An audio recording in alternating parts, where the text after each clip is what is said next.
Hello guys. तो आज हम इस वीडियो में ये जानेंगे कि यूपी पीसीएस का नोटिफिकेशन जारी हो चुका है, जो कि वो भर्तियां निकालता है हर साल। इस बार कृषि सेवा भर्तियां निकली हैं, सीधी भर्तियां निकली हैं। तो मैं आपको बताऊंगी कि कृषि सेवा की जो हम देख सकते हैं, यहाँ पे आप देख सकते हैं कि कृषि सेवा परीक्षा होने वाली है।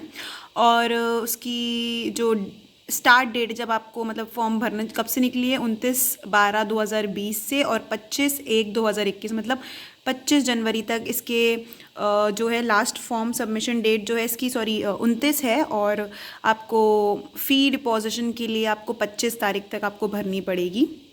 और आपका फॉर्म सबमिट करने की लास्ट डेट है 29 जनवरी 2021। तो ये आप देख सकते हैं कि यूपीपीएससी ने कृषि सेवा परीक्षा निकाल रखी है। सीधी भर्ती भी है जिसमें एग्जाम्स नहीं होते हैं। एक है बेसिक शिक्षा विभाग उत्तर प्रदेश परीक्षा। तो अभी चालू में है, आप चाहें तो अब जल्दी, अगर आपने नहीं भरे तो अब जल्दी जाइए गाइस और अपने ये जो फॉर्म है वो सबमिट करिए। तो हम आते हैं, मैं आपको इस वीडियो में दिखाऊंगी कि कृषि सेवा जो परीक्षाएं हैं उसका आपको फॉर्म कैसे भरना है। काफ़ी लोगों को तो पता रहता है कि कैसे भरना है, क्या करना है, लेकिन काफ़ी लोगों को ये नहीं पता रहता कि हमें जो फर्स्ट टाइम भर रहे होते हैं, जिनको रजिस्ट्रेशन भी करना नहीं आता, तो मैं उनके लिए वीडियो बना रही हूँ कि कैसे आपको रजिस्ट्रेशन करना है। सबसे पहले गाइस, अगर आपका रजिस्ट्रेशन नहीं हुआ है, अगर रजिस्ट्रेशन आपने आप करवा चुके हैं पहले, तो वेल एंड गुड है। सबसे बेस्ट बात है, अगर आपने रजिस्ट्रेशन करवा दिया और आपके पास रजिस्ट्रेशन नंबर है तो आप उस सीधे अपना रजिस्ट्रेशन नंबर डाल के उससे लॉगिन कर सकते हैं। लेकिन जिन लोगों को नहीं पता है कि रजिस्ट्रेशन नंबर कैसे वो करना है, कैसे हमें मतलब सबसे पहले हमें कैसे भरना है, तो ऑनलाइन फॉर्म में सबसे पहले मैं आपको बताऊंगी कैसे आपको रजिस्ट्रेशन करना है और कैसे आपको पूरा फॉर्म भरना है। इसमें एक्चुअली सैम्पल दे रखे होते हैं, तो आपको मैं उसके थ्रू ही बताऊंगी कि कैसे करना है। तो मैं आपको बताती हूँ। ये जैसे कि आप सबसे पहले गूगल पे आइए। उसके बाद आप उसकी जो ऑफिशियल वेबसाइट है यूपीपीसीएस की, आप उसको लिख सकते हैं। यहाँ पे यूआरएल जो होता है ये, तो आप यूपीपीसीएस, तो यूपीपीसीएस जो है आपकी, ये है ऑफिशियल वेबसाइट है इसकी, upsc.up.nic.in। तो इस पर आप क्लिक कर देंगे। उसके बाद आपको यहाँ पे जाना है, इधर जहाँ पे ये न्यू लिख के आ रहा है, ऑल नोटिफिकेशंस और एडवर्टीजमेंट्स, आपको यहाँ जाना है और यहाँ पे क्लिक करना है आपको। तो आप देखेंगे कि यहाँ पे ये 4 कैटेगरी खुल के, जो मैंने आपको पहले भी दिखाई थी, उस पर आपको जाना है। और सबसे पहले जिनको नहीं भरना आता, जिनको भरना आता है, वो आप अप्लाई में जाएँ सीधा। ये अप्लाई में है और ये आप देख सकते हैं जैसे कि इसके लिए 564 पोस्ट निकली हुई हैं। इसकी लोअर एज है 21 और अपर एज है 40 साल तक, आप इसे भर सकते हैं। और इसका पे स्केल है 44,000 से लेकर 1 लाख तक। तो आप ये देख सकते हैं। और इसको आप सबसे पहले आपको क्वालिफ़िकेशन अगर चेक करनी है कि आप इसके लिए एलिजिबल हैं कि नहीं है, वो यहाँ पे लिखा हुआ है पूरा कि आप इसके लिए हैं कि नहीं। और ये फॉर्म की फ़ीस आपकी लगेगी, जो जनरल कैटेगरी के लिए उनके 25 की, एससी के लिए 65, एसटी के लिए भी 65, ओबीसी के लिए 125, और जो फिजिकली चैलेंज लोग हैं उनके लिए 25 रुपये है केवल। तो आप ये सब देख सकते हैं इधर से आके, और सीधे आप फिर रजिस्ट्रेशन पे चले जाइएगा। तो अब आपसे पूछेंगे कि आपने कभी कोई भी एग्ज़ाम जो यूपी पीसीएस करवाता है, जो यूपी पीएससी करवाती है, वो कभी आपने कोई भी एग्ज़ाम उसका दिया है? अगर आपने दिया है तो आप येस कर दीजिए, और अगर आपने नहीं दिया है तो नो कर दीजिए। येस अगर आप करेंगे तो आपका एक रजिस्ट्रेशन नंबर मांगेगा वो। अगर आप इससे पहले कोई भी आपने एग्ज़ाम दे चुके हैं यूपी पीएससी का, तो उसके लिए आपको एक रजिस्ट्रेशन नंबर अलॉट हुआ होगा। तो उस रजिस्ट्रेशन नंबर को आपको इधर डालना है और ये कैप्चा कोड डालना है, और फिर आपको प्रोसीड कर देना है। उससे आपका पूरा फॉर्म अपने आप ही आप देखेंगे ऑटोमेटिकली फिल हो जाएगा। जो डिटेल्स आपने पहले डाली होंगी, जो पहले जब आप भर रहे थे किसी भी फॉर्म के लिए, उसके लिए जब जो डिटेल्स डाली होंगी वो ऑटोमेटिकली इस फॉर्म में आ जाएंगे। और आप चाहे तो उसे चेंज भी कर सकते हैं। पर जिन लोगों के पास रजिस्ट्रेशन नंबर नहीं है, जो बिल्कुल ही नए हैं, उन्हें क्या करना है मैं आपको बताती हूँ। आपको यहाँ आप जाएंगे तो सबसे पहले, अगर आपने रजिस्ट्रेशन नहीं करवाया है तो नो करना है आपको, कि आपने पहले नहीं करवाया है रजिस्ट्रेशन, तो आप नो कर देंगे। और फिर आपसे ये इन्फॉर्मेशन मांगेगा, आपका नाम आपको इधर भरना पड़ेगा। यहाँ पे कैंडिडेट्स नेम है, फिर आपको अपने फादर का नाम, फिर आप क्या यूपी में रहते हैं कि नहीं। अगर आप रहते हैं तो आप येस करें, और अगर आप नहीं हैं यूपी के तो आप नो करें। उसके बाद अगर आप करेंगे, अगर आप यूपी में रहते हैं तो आपसे पूछेगा कि आपके पापा या फिर आपके जो पिताजी हैं वो फ्रीडम फाइटर थे कि नहीं, और या फिर आपके एक आर्मी में थे कि नहीं। अगर आप फिज़िकली चैलेंज्ड हैं तो ये डिटेल्स मांगेगा। जैसे मैं फ़िज़िकली चैलेंज्ड नहीं हूँ, मैं अच्छे से चल फिर सकती हूँ, तो मैं नो करूँगी। अगर मेरे पापा मम्मी या फिर कोई भी आपका, अगर कोई एक्स आर्मी में रहा हो कभी, कोई भी आपकी फैमिली से, तो नहीं सॉरी, आपसे ही, आपके लिए ही है कि आप कभी आर्मी में रहे हैं कि नहीं रहे हैं। Are you dependent of UP freedom fighter? तो आप मतलब फ्रीडम फाइटर जो आप जानते हैं, जो हमारे देश के लिए लड़े हैं, उनकी, उनमें से आपके उनसे रिलेशन है कि नहीं, तो वो सब उसके हिसाब से अगर आपके हैं तो आप येस कर दीजिए, अगर आपके नहीं है तो आप नो कर दीजिए।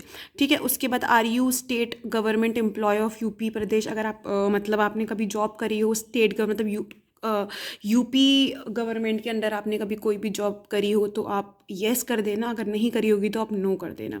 Have you ever been debarred from UPSC? अगर आप, डिबार्ड मतलब होता है कि आपको कभी बैन किया, फिर आपको कभी मतलब यूपीपीएससी जो ये जो एक ऑर्गेनाइज करवाती है exam, Uttar Pradesh public service commission, इसने आपको कभी, आप उससे बैन हुए हो, या फिर आप मतलब कोई भी आप पे कुछ एलिगेशन लग गया हो, तो अगर ऐसा कुछ हुआ हो तो आप येस करें, वरना आप नो कर दें। तो किसी पे वैसे नहीं इतना वो कोई लगाता है, या फिर आपको मतलब पेपर देने से मना कर दिया, फिर चीटिंग के लिए आप कभी पकड़े गए हो कभी किसी एग्ज़ाम में, तो ये उन लोगों के लिए होता है। ठीक है। कैटेगरी आप अगर सामान्य है तो सामान्य में, अगर अनुसूची जाति में तो आपके उस हिसाब से आपको कैटेगरी भर देनी है। तो मेरी सामान्य है तो मैं सामान्य में भर रही हूँ।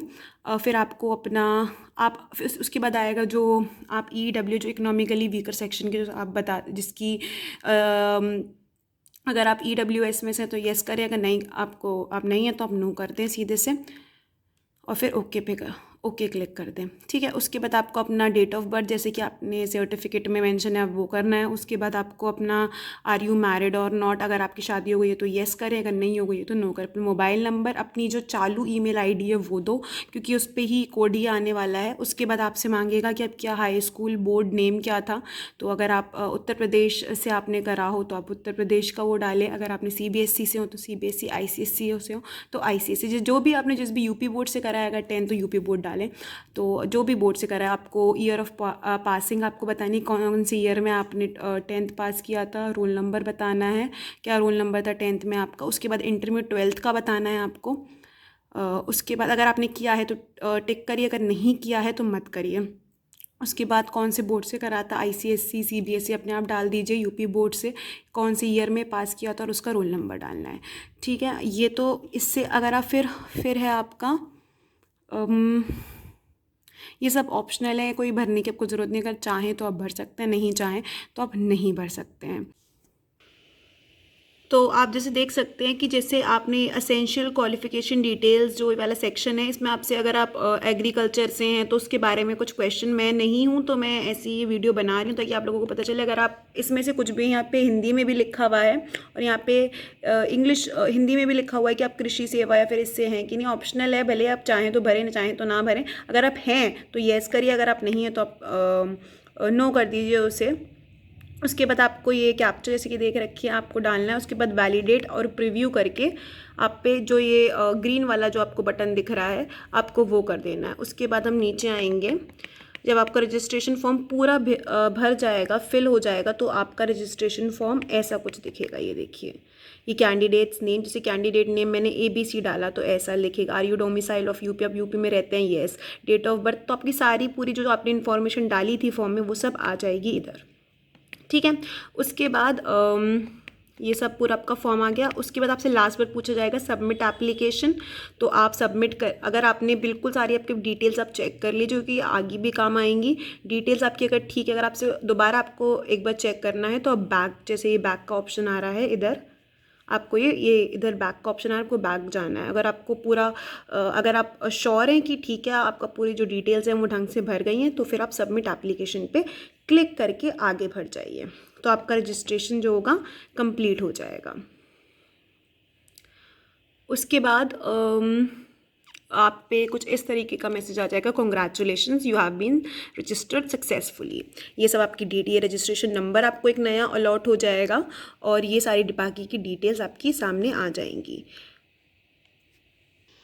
तो फिर आपके पास congratulations you have been register successfully का मैसेज आ जाएगा। उसके बाद आप अपना फॉर्म भर सकते हैं, जो भी आपको फॉर्म भरना है। तो मान लीजिए आपको इसका फॉर्म भरना था जैसे कि कृषि सेवा वाला, तो अगर आपको कृषि परीक्षा का फॉर्म भरना तो आप उस पर जाइए, अपना रजिस्ट्रेशन नंबर डालिए, तो ऑटोमेटिकली सारी डिटेल्स आ जाएंगी। ये कुछ इस तरीके से दिखेगा।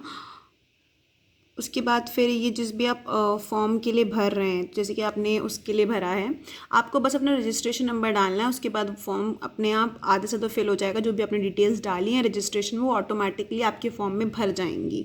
उसके बाद आपको फ़ीस देनी पड़ेगी जितनी भी उस फॉर्म की, जैसे कि 125 थी कृषि सेवा की परीक्षा वाली फ़ीस जो थी कृषि सेवा परीक्षा की 125 थी, तो 125 आपको देने पड़ेंगे। तो आपको फिर उस फ़ीस का ऑप्शन आएगा, फिर आपको अपनी ये डिटेल्स आएंगी आपकी, जैसे कि ये लिख के आ रहा है required fees is equal to 125। तो आपको फिर इस पर ये कैप्चा कोड डालना है। उसके बाद आपको, अगर आपको कोई अपडेट करनी हो इन्फॉर्मेशन तो अपडेट करिए। अगर कोई भी गलती से आपसे दूसरी आपने भर दी हो तो आप इसको दोबारा अपडेट कर सकते हैं।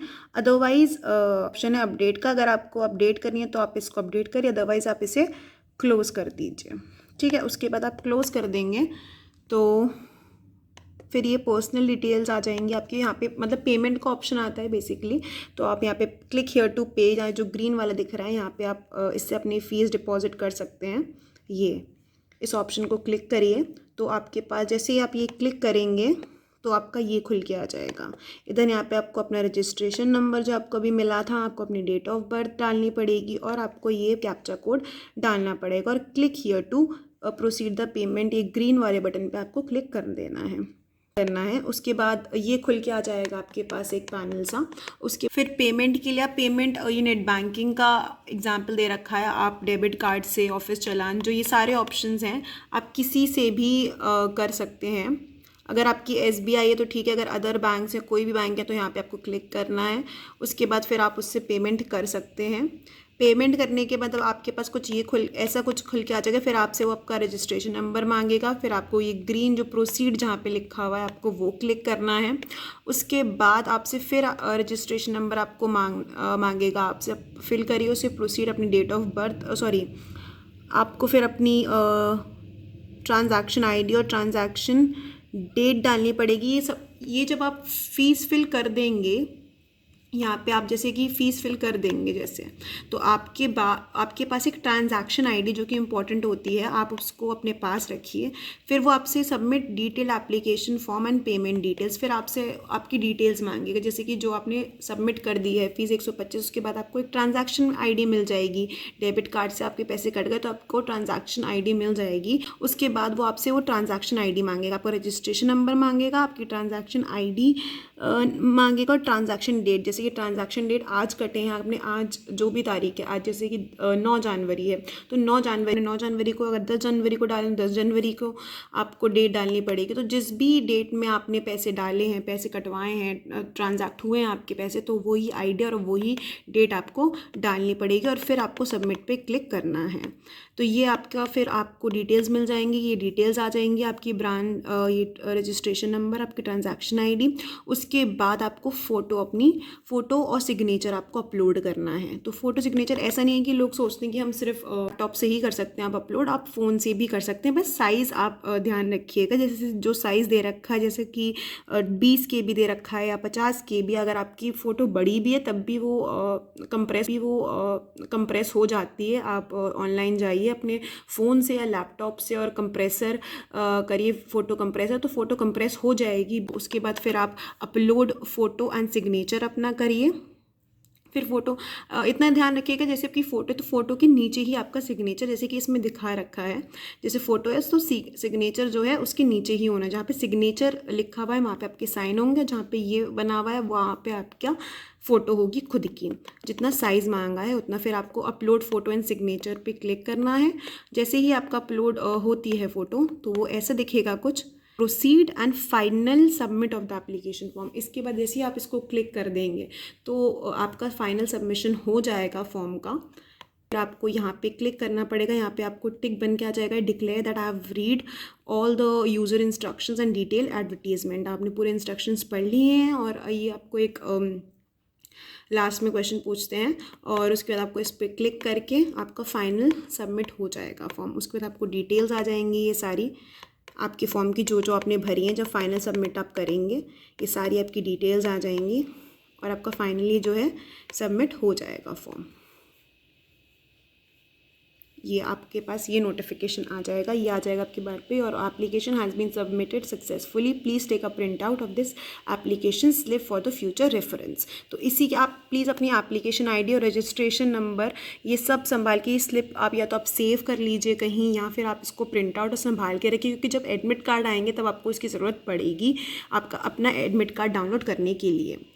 तो बस यही था आज का फॉर्म फिलिंग। वैसे बच्चे इसमें भी दे रखा है कि आपको कैसे फॉर्म भरना है कैसे नहीं भरना है, पूरा उसमें आप डाउनलोड करके भी देख सकते हैं। अगर आपको अभी भी कोई डाउट है तो आप मुझसे कमेंट सेक्शन में पूछ सकते हैं। और बस यही था आज की वीडियो के लिए। All the best for your exams.